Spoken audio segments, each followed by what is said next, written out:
우병우 수석한테 이 정강이라는 자기 직계 가족 회사가 있었습니다. 본인과 부인, 자녀들로 이루어진 회사죠. 자, 그리고 송희영 전주필과 박수환도 이 가족 회사의 문제가 등장을 했습니다.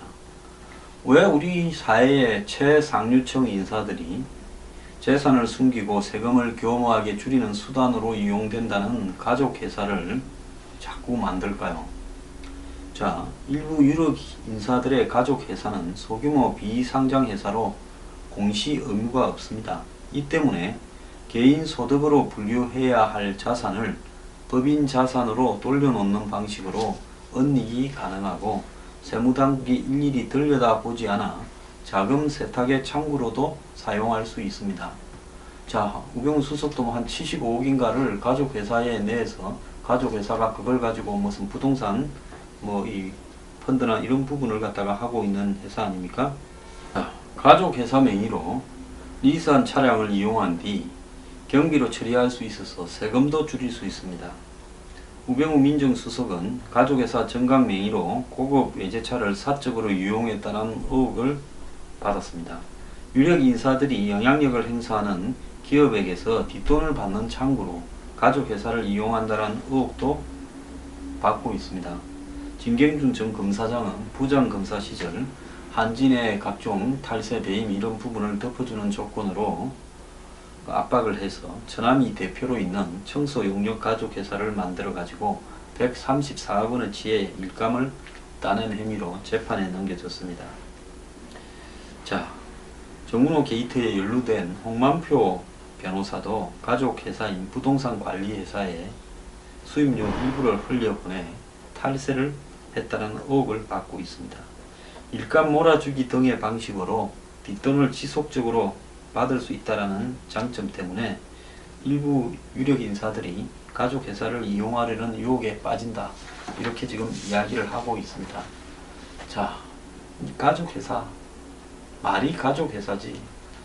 부패와 비리의 창구, 탈세의 창구 아닙니까? 자, 이런 페이퍼 컴퍼니형 가족회사, 이런 부분에 대해서 저는 국세청이 조사를 하기를 부탁드립니다. 이런 것들을 이제는 더 이상 허용을 했어야 되겠습니까?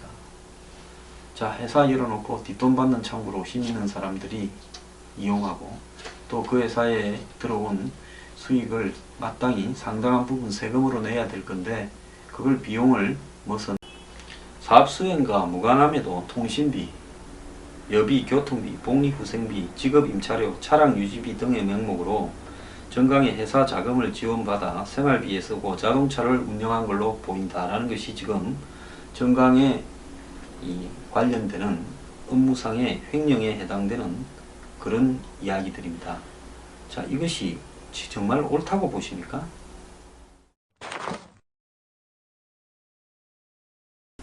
검찰이 정경련 회장 그리고 청와대 허형준 행정관 그리고 어버이연합 이 관계에서 금융거래를 조사한다고 추적적인 걸로 알려졌는데요. 검찰은 또 어버이연합 신인섭 회장과 추선희 사무총장의 특가법상의 횡령 혐의를 수사하는 과정에서 이들이 정경련에서 받은 돈을 빼돌려 임의적으로 쓴 정황을 포착한 것으로 알려졌다. 이렇게 보도가 되고 있습니다. 안타까운 일인데요. 이분들이 보수의 여러가지 집회가 있을 때 더운데 추운데 가서 고생한 건 사실이지만 대기업의 이해관계를 담당하는 경제단체로부터 이런 식으로 돈을 받는 것은 옳지 않았다. 저는 보고 있습니다. 저는 이분들은 문제를 비판적으로 보도하겠다라는 한 종편의 요청에 왜 내냐 이랬더니만 다른 사람들은 안 하려고 그런다. 옹호해 주려는 역할을요. 그래서 제가 어버이연합에 전화를 했습니다. 누구라고 말은 하지 않겠습니다. 돈을 다른 방식으로 받는 게 있느냐? 절대 없다. 폐지 죽고 식당하고 해서 운영하고 있고 회비 받아서 한다. 그래서 제가 TV에 나가서 그 이야기를 그대로 했습니다. 자, 상대방이 여러 가지 이야기를 했지만은 제 논리가 더 납득이 있는 것처럼 정리가 되었는데요. 지금 그 이후에 터진 이런 사태를 보고 제가 할 말이 없어졌습니다. 자, 이 청와대 허 행정관과 정경련의 회장, 부회장, 그리고 어버이연합의 회장, 사무총장 사이에 수상한 자금 흐름을 살피기 위해 2011년부터 최근까지 이들 5명의 자금 거래 내역을 검찰이 샅샅이 훑고 있다는 겁니다. 검찰은 특히 심 회장 등이 빼돌린 것으로 의심되는 자금의 용처도 추적 중이다라고 합니다. 이와 함께 어버이연합의 자금 우회 통로로 의심받고 있는 비전 코리아, 베델 복지재단 같은 기관의 입출금 내역도 보고 있답니다. 검찰이 이들 5명을 특정하고 개인적 금융계좌를 살펴보는 것은 정경련과 어버이연합 명의로 두 단체 간에 직접적으로 이렇게 돈이 오간 게 아니기 때문에 그렇다고 하고 있습니다. 어버이연합은 정경련과 정부의 자금을 지원받기 전에는 서울시의 지원에 의존해 왔습니다.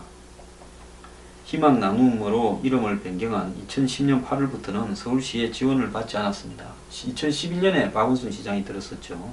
이 같은 정황에 따라 검찰도 2011년부터 자금을 조사하고 있다고 합니다. 뒤늦은 강제 수사 돌입에 대해 검찰 관계자는 여러 고소 고발이 걸려있는 사건이라 한참 조사를 해왔다면서 수사마다 내용과 상황, 방법이 다를 수밖에 없는데 진척된 부분도 많다, 이렇게 말을 했습니다. 자, 이번 사건은 어버이연합의 억대 자금을 지원한 의혹으로 시민단체 경실련이 수사를 의뢰해서 시작이 됐습니다. 자, 허 행정관은 청와대 각종 집회 지시를 갖다가 어버이연합의 한 혐의로 이렇게 불려갔는데요. 이 정경련은 협찬 등 업무는 부회장 정결 사항이라 회장은 알지 못한다고 말하고 있습니다. 자, 이번 이런 사건을 기회로 해서요, 우리가 얻을 것이 있다면 앞으로 이런 사회 운동을 하는 부분에 있어서 이런 어떤 이해관계자들하고의 관계 부분을 정확하게 명시해서 말할 필요가 있다는 겁니다. 어디서 돈을 받으면 받는다라고 이야기를 하고, 말을 못할 돈은 받지 말아야 되겠죠. 만약에 그런 식으로 해서 운동을 해야 된다면 운동을 하지 말아야 되는 것 아니겠습니까? 자, 사회운동에 있어서도 저는 돈 문제에서 일정한 수준을 지켜야 된다, 이렇게 보고 있습니다. 대한민국의 좌파도 우파도 여러가지 이런 정권의 입장을 옹호하는 쪽에 섰을 때 돈하고 관련되는 부분이 많다고 보는데요. 이런 부분에 있어서 과거에 DJ나 노무현 정권 때도 그 정권을 옹호하는 입장에 섰던 각종 단체들과 정권과 또 대기업과의 사이가 지금하고 다르지는 않았을 거라고 보고 있습니다. 어버이연합이 정경련 돈을 우회적으로 지원해서 받았다면 그것은 저는 잘못된 부분이라고 봅니다. 떳떳하면 직접 받지 왜 그렇게 받았겠습니까? 다만 이 부분에 있어서 과거에 대기업들의 각종 비리나 이런 부분을 치고, 그리고 그 이면으로 기부를 받고, 더 나아가서 그 이면으로 각종 사회이사 등을 쟁취하고, 그러면서 그 대기업들을 뜯어먹으면서 또 재단을 만들고, 이렇게 한 행태는 없었는지 묻고 싶습니다. 자, 어버이연합이 받은 행태는 가장 수준 낮은 행태로 받았지만 수준이 높게 세련되게 등을 쳐서 돈을 받아내면 그것은 기부가 되고, 이렇게 하면 협잡이 되는 게 지금 대한민국의 법 아니겠습니까? 그래서 운동을 빙자해서 기부든 협잡이든 없는 세상이 되었으면 좋겠습니다.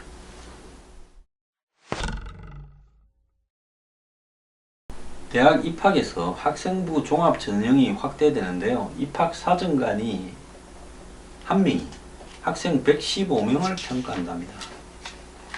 자, 이래서야 제대로 되겠나 하는 생각인데요. 대학 수시 모집에서 학교생활기록부, 줄여서 학생부라고 하는 종합전형의 비중이 갈수록 증가하고 있는데, 그걸 갖다 평가하는 사람은 입학사정관 아닙니까? 근데 입학사정관의 숫자가 턱없이 부족하다는 겁니다. 자, 입학사정관 1명이 58명을 한다고 이렇게 대학별 입학사정관 현황 자료에서 나타났는데요. 지난해 고교교육 정상화 기여대학 지원사업에 선정되어 예산을 지원받은 60개 대학을 상대로 했는데도 이 모양입니다. 자, 2016년 입시에서 학생부 종합전형으로 선발된 모집인원과 전임 입학사정관 수를 비교했습니다. 전임 사정관 1명이 평가해야 되는 학생 수가 100명 이상인 대학이 있었습니다. 개명대는 한 명당 115명, 경희대는 98명, 서울대는 94명, 중앙대는 93명, 부산대는 92명, 세종대는 90명. 자, 이렇게 한 명이 감당하는 학생 수가 많습니다. 모집 인원이 아닌 지원자를 기준으로 비교하면요, 상황은 더 심각합니다. 이거는 정원으로 기준한 겁니다. 지원자 수와 비교하면 전임 사정관이 실제 평가를 맡았던 학생이요, 몇 명인지 알 수 있는데 서울 시내 17개 주요 대학의 평균 경쟁률이 12대 1이면 입학사정관 한 사람이 평가한 학생 수가 평균 인원으로 봤을 때 58명이었는데 평균 700명이 되는 거죠. 지원자 700명 중에서 이제 58명을 골라내는 겁니다. 실제 한양대학은 학생부 종합 전형에 2만 3천여 명이 지원했는데 전임 사정관 한 명이 1260명을 평가했습니다. 고려대도 한 명이 673명, 서울대는 694명, 동국대는 634명을 했습니다. 자기소개서와 학생부가 20페이지가 넘는데 물리적으로 제대로 평가할 시간이 나올 수 없다는 겁니다. 직원 5명이 1시간 동안 봐야 학생 1명의 자기소개서를 다 봐줄 수 있는데 입학사정관 1명이 50명을 평가한다는 것은 불가능한 일이다라고 이야기를 합니다. 학생부 종합전형은 1차 서류 평가에서 입학사정관이 핵심 역할을 하는데 단지 내신 성적만으로 뽑는 게 아니라 독서, 봉사활동, 자기소개서 등을 종합적으로 평가해야 하는데 다양한 평가 요소에서 학생의 전공 적합성도 판단해야 되기 때문에 상당한 전문성이 요구되는 작업이라고 합니다. 근데 이해가 안 가는 건요, 독서를 했다, 봉사활동을 했다, 자기소개서를 한다, 다 뻥 아닙니까? 그 중에 일부는 진실이 있겠지만은 대개 다 만들어진 픽션이 될 거라고, 또 입학 사정관에 대비해서 이 뭡니까? 학생부를 작성하는 컨설팅 회사나 또 컨설팅 하는 사람들이 이런 부분들을 도와주고 학교에서 도와주고 해서 만들어진 학생부를 이걸 또 입학사정관이 굳이 읽어서 그 속에서 산더미처럼 쌓아놓고 누가 적합한지를 골라낸다는 것이 이게 대국민 입시 사기극 아닙니까? 이런 제도가 옳다고 생각하십니까? 이거야말로 솔직히 말하면 뒷돈으로 작업을 해서 입학사정관 매수하거나 학교 매수해서 사전에 낙점받은 사람을 갖다가 적당히 올려줄 수 있는 그런 구멍을 만드는 거 아닙니까? 저는 이 도둑놈 같은 제도를 없애야 된다고 보고 있습니다. 자, 그런 점에서 입학 전형을 전문적으로 심사하는 전임 사정관보다 위촉 사정관의 비중이 높다는 점이 문제가 될 수 있다고 합니다. 1년 내내 입시만 담당하는 전임 사정관과는 달리 위촉 사정관은 일정 시간 교육을 받은 후 입시 철회만 평가에 참여한다고 합니다. 60개 대학의 전임 사정관은 767명이고 19.9%, 나머지 80.1%는 위촉 사정관이라고 합니다. 서울 A 사립대 입학사정관은 대학에서 서류평가 기간이 제한되어 있다 보니 전임 사정관만으로 평가하기가 힘들어 위촉을 뽑는다.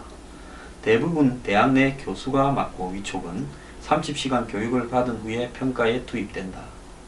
자, 학생부 평가 등 입시에서 핵심 역할을 이렇게 담당하는 전임 사정관이 모두 정규직도 아니라는 겁니다. 전임 사정관의 신분이 보장되지 않는다면 다음 고용계약에서 불이익을 받을까 염려해서 소신껏 평가하기가 어렵다는 겁니다. 자, 서울 시내 12개 대학의 전임 사정관 정규직 비율을 보면 경희대만 전임 사정관 22명이 전부 정규직이고 이 서강대 연대는 90%가 넘었는데 중앙대는 전임 사정관이 정규직인 게 31.6%, 시립대는 33.3%, 고려대는 46.2%, 이대는 46.7%라고 이야기를 하고 있습니다. 교육부는 고등학교 교육 정상화 기여 대학 지원 사업을 통해 60개 대학에 510억을 투입을 작년에 했고 올해는 459억을 지원한답니다. 이 지원하는 목적이 입시 전형 개선을 위해 대학이 자유롭게 사용할 수 있고 지원금의 60~70%는 입학사정관 인건비로도 쓸 수 있다는 겁니다.